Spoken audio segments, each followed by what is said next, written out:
Zikr ahlidan so'rang. Imom namozi. Savol. Assalomu alaykum. Biz ancha muddatdan beri Rossiyada ishlaymiz. Do'stlarim yaqinda namoz o'qishni boshlashdi va hozirda jamoat bo'lib namozlarni ado etmoqchimiz. Anchadan beri namoz o'qiyotganligim uchun ular mendan imomlikka o'tishligimni so'rashyapti. Ularga imomlikka o'tsam bo'ladimi? Agar bo'lsa, imomlikni niyat va amallarini batafsil tushuntirib bersangiz. Javob. Va alaykum assalom. O'zingiz o'qiyotgandek niyat qilasiz.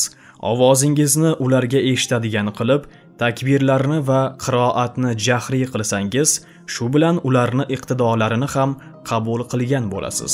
Vallohu a'lam. Zikr ahlidan so'rang hay'ati. Muhtaram tomoshabinlar, endilikda siz o'zingizni qiziqtirgan savollarga Zikr ahlidan so'rang deb nomlangan yangi loyiha orqali o'z javoblaringizni topishingiz mumkin. Zikr ahlidan so'rang.